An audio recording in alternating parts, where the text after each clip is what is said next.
জিয়ার বাসভবনের সামনে সরাসরি যুক্ত হচ্ছেন আমাদের সাথে। সাইফুল, আমাকে নিশ্চয়ই শুনতে পাচ্ছেন। বেগম জিয়াকে বরণে গুলশান বাসভবনে আসলে কি ধরনের প্রস্তুতি দেখছেন আমাদের জানাবেন। বিএনপি চেয়ারপারসন খালেদা জিয়াকে বরণ করার জন্য ইতিমধ্যেই কিন্তু বিভিন্ন স্তরের নেতা কর্মীরা এই বিএনপি চেয়ারপারসনের যে গুলশানের ফিরোজা বাসভবনটি রয়েছে সেই বাসভবনের সামনে আসতে শুরু করেছেন এবং আপনি জানেন যে বেলা 10:30 নাগাদ বিএনপি চেয়ারপারসন খালেদা জিয়াকে বহনকারী যে কাতারের আমিরের পাঠানো যে বিশেষ ফ্লাইটটি রয়েছে সেই ফ্লাইটটি পৌঁছানোর কথা রয়েছে। তবে বিএনপি চেয়ারপারসন খালেদা জিয়ার যেই আগমন সেই আগমন উপলক্ষে কিন্তু ঢাকা সহ সারা দেশের বিভিন্ন এলাকা থেকে উৎসুক নেতাকর্মীরা এসছেন এবং বিশেষ করে ঢাকার যারা নেতাকর্মীরা রয়েছেন তাদের সুনির্দিষ্ট ঢাকার নেতাকর্মী সহ অঙ্গ সংগঠনের যেই নেতাকর্মীরা রয়েছে তাদের জন্য সুনির্দিষ্ট এলাকাগুলো নির্ধারিত করে দেওয়া হলেও ঢাকার বাইরের থেকে যারা আসছেন আশেপাশের জেলা থেকে নেতাকর্মীরা তারা কিন্তু তাদের ইচ্ছে মতো বিভিন্ন জায়গায় অবস্থান নিচ্ছেন বিএনপি চেয়ারপারসন খালেদা জিয়াকে স্বাগত জানানোর জন্য। বিএনপি চেয়ারপারসন খালেদা জিয়ার যে ফিরোজার বাসভবন সেই বাসভবনের সামনে কিন্তু আইনশৃঙ্খলা রক্ষাকারী বাহিনীর সদস্যদের পাশাপাশি আমরা সকাল থেকেই দেখছি সেনাবাহিনীর সদস্যরাও এখানে নিরাপত্তার দায়িত্বে নিয়োজিত রয়েছেন এবং বিএনপি চেয়ারপারসন খালেদা জিয়ার ব্যক্তিগত যে নিরাপত্তা বাহিনী সিএসএফ তারা কিন্তু ইতিমধ্যেই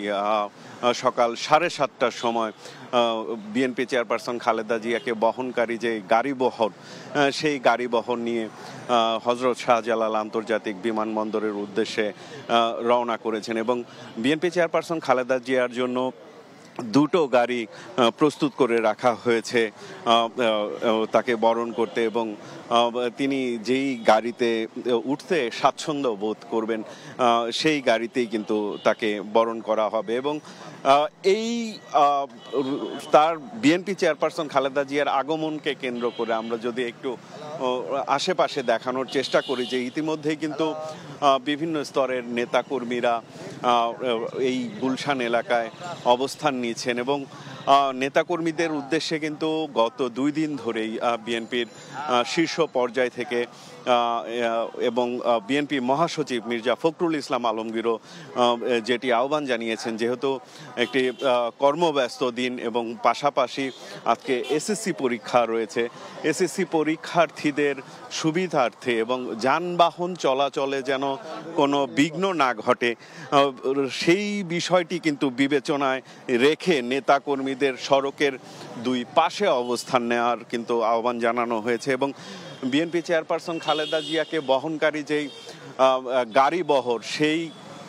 গাড়িবহরের সাথে অন্য কোনো মোটর সাইকেলের কিংবা গাড়ির অন্য কোনো গাড়ি বহরের বাইরের কোনো গাড়ি কিংবা মোটর সাইকেল যেন না থাকে সেই বিষয়টি কিন্তু নিশ্চিত করার জন্য কঠোরভাবে নির্দেশনা দেওয়া হয়েছে দলের সর্বোচ্চ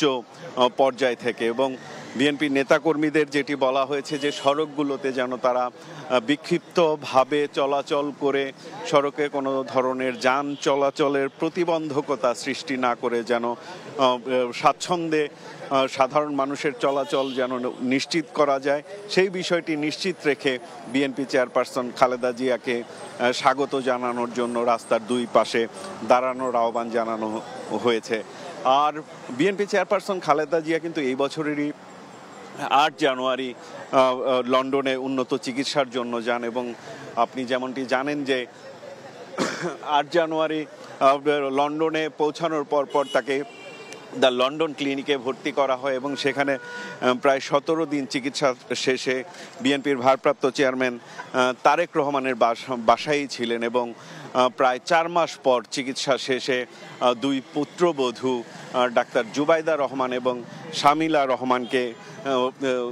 নিয়ে তিনি দেশে ফিরছেন এবং